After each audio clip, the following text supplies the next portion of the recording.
Family and fellow soldiers, I'm the Professor, and this is the Moment of Truth. Over the weekend, there was a political assassination that took place. In fact, it looks like a couple of them, and all in the state of Minnesota. You had Minnesota State Representative Melissa Hortman and her husband Mark, who were killed in their own home. And then about 5 miles away, you had State Senator John Hoffman and his wife Yvette, who were also shot in their home, though in their case they were wounded, not killed. All of this seems to be politically motivated, and the suspect is, well, frankly, I'm shocked. Now, let's go ahead and cut to the chase. This killer has been caught, that's no surprise. He went after 3 white politicians, so it wasn't a question of if he would be caught, it's just a matter of how long would he be allowed to be on the run. Because you have all of these black figures, especially black judges, getting killed under mysterious circumstances, and years later, nobody's been caught or arrested. Interesting how it always works that way. And I do agree with the sheriff's office how they described him. This is the face of evil. There's absolutely no question about that. Now, the interesting thing is they actually had the guy in their clutches before I guess he got away. What happened was when the police responded to the shooting at State Representative Hortman's home, when they arrived, they encountered the suspect, 57-year-old Vance Bolter, and he was dressed like a police officer. As he came out of the house, he exchanged gunfire with the cops before escaping on foot, leaving behind what appeared to be a police SUV with emergency lights at the scene. Apparently, it was a homemade job of his. The police found writings in the vehicle that included a hit list with nearly 70 names on it. And yeah, that does remind you of Anders Breivik, doesn't it? Those names are mostly Democratic politicians or figures with ties to abortion rights, including Minnesota lawmakers like Representative Ilhan Omar and Senator Tina Smith. Bolter also had survival gear in his vehicle, so I guess in his mind he was going to be prepared just in case he had to go roughing it out in the woods. But there was no need for him to actually bring it with him because he never had the chance to use it since the cops actually arrived in a timely manner. But it just goes to show this guy was working his way through a list. This is already being described as politically motivated assassinations, and that being the case is no surprise that the reports are this guy had conservative views, that he had voted for Trump, though any further connection to the Orange Man or the GOP in general seems to stop there, though this case is only just starting to unfold, so that could change in the future. Not that it would matter, though. But here's a little bit of further background on him. He claimed that he was in the security business, but in actuality he had only worked in the food business.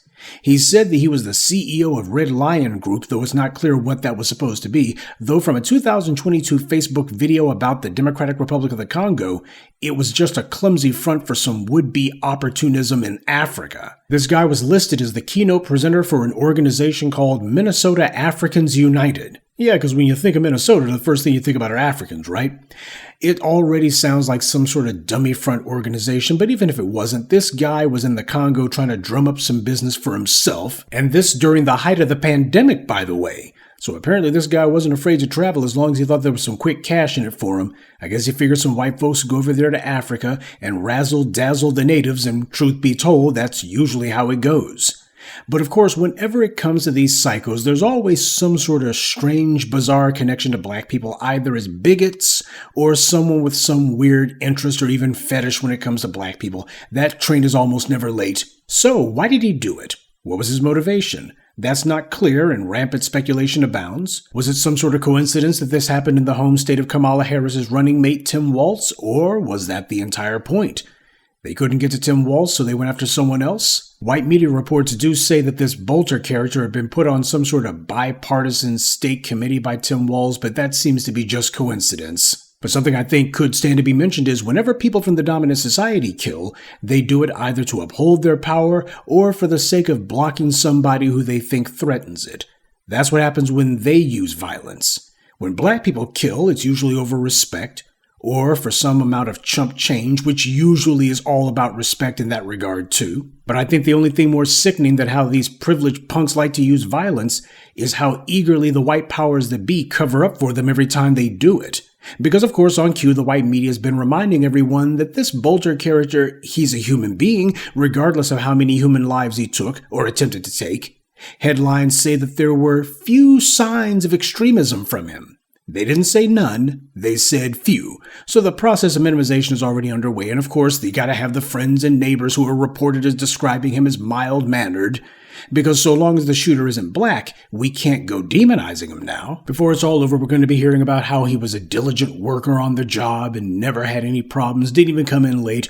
We'll be hearing about how he was devoted to whatever members of whatever family he's supposed to have. That's what we'll be hearing. So they can say, trust me, he's just like us. That's all there is to it. He's just like us. That's why there's no way to predict these kind of things. He's just like us. Yeah, you can't predict it because you're not looking for these individuals. Are there going to be any new laws? Since he killed lawmakers, you would think that would be the natural result. We know the profile of the suspect, and that's why it's not going to happen. And this is in a state where Democrats control both houses of the state legislature. See, in Michigan, when you had those hooligans during the pandemic who went to the state legislature, they went there with their guns in tow, and as a result, the Republicans, who at that time had control of the state legislature, they decided to respond by at least tightening up the laws when it comes to bringing guns around the Capitol. That was their response to that, tepid as it was. On the other hand, though, when you look at Democrats, when they're in control of some sort of legislature, they don't even seem able to do that much. See, when the GOP controls these state legislatures, they go ham trying to ramrod through every crackpot piece of right-wing legislation that they can, mostly aiming these laws at black people. Democrats, on the other hand, get in charge, and what do they do with the power? They don't roll back any of this GOP nonsense. They certainly don't pass laws to reinforce black people's position and to make sure that conservatives know that the playing field is going to be tilted in favor of justice, and that is in our favor. Democrats don't do that. Instead, when they get in office, they prioritize virtue signaling about transgender bathrooms, sanctuary cities, and abortion. That's their priority, even to the point of death, it would appear. And just in case we don't want to seem neglectful, there was also another mass murder, this time in Austria. You had yet another scooter to the shooter situation. Reports are this guy killed almost a dozen people and then himself, so the cops aren't going to get a chance to take him to Burger King is what it looks like. The white media claims to be so befuddled and baffled why this keeps happening.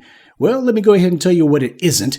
These shootings are not motivated by politics or bullying. They're motivated by privilege and entitlement, and people who think they have a right to kill the first time things don't go their way. That's the reason why it keeps happening. We all know it, and the white media is going to keep pretending as if they don't know it. And something else that they're not going to mention, this clown pretending to be a security expert, it's like so many of these mass murderers. They all see themselves as being some kind of soldiers of misfortune, be it race soldiers or urban commandos. All of these clowns are living out some sort of would-be macho Hollywood fantasy, which the white media is only too glad to fuel and reinforce. They all have delusions of grandeur, and why not?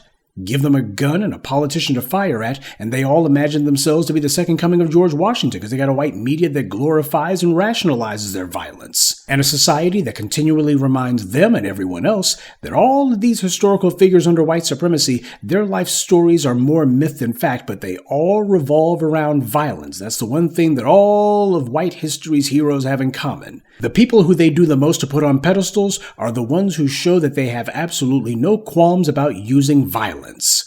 Under white supremacy, that's what makes them heroes. That's what makes them worthy of praise. And as a result, what it teaches all these other people is that for certain groups, it's okay for them to act the exact same way. Someone will appreciate what you do. That's basically the unspoken part. Someone's going to appreciate all this, all the bloodshed. Someone's going to give you a pat on the back, even if only posthumously. With politicians being gunned down left and right now, one would hope that common sense would break out and that they would use their positions to punish these guys through policy. But of course they can't because the principle of genetic immunity from law must be preserved. And as they see it, the fact that the political leadership and even their own children can be killed right in front of them and that they don't do anything about it, well, for them that proves how dedicated they are to maintaining their true power. They're not going to be the ones to undermine it.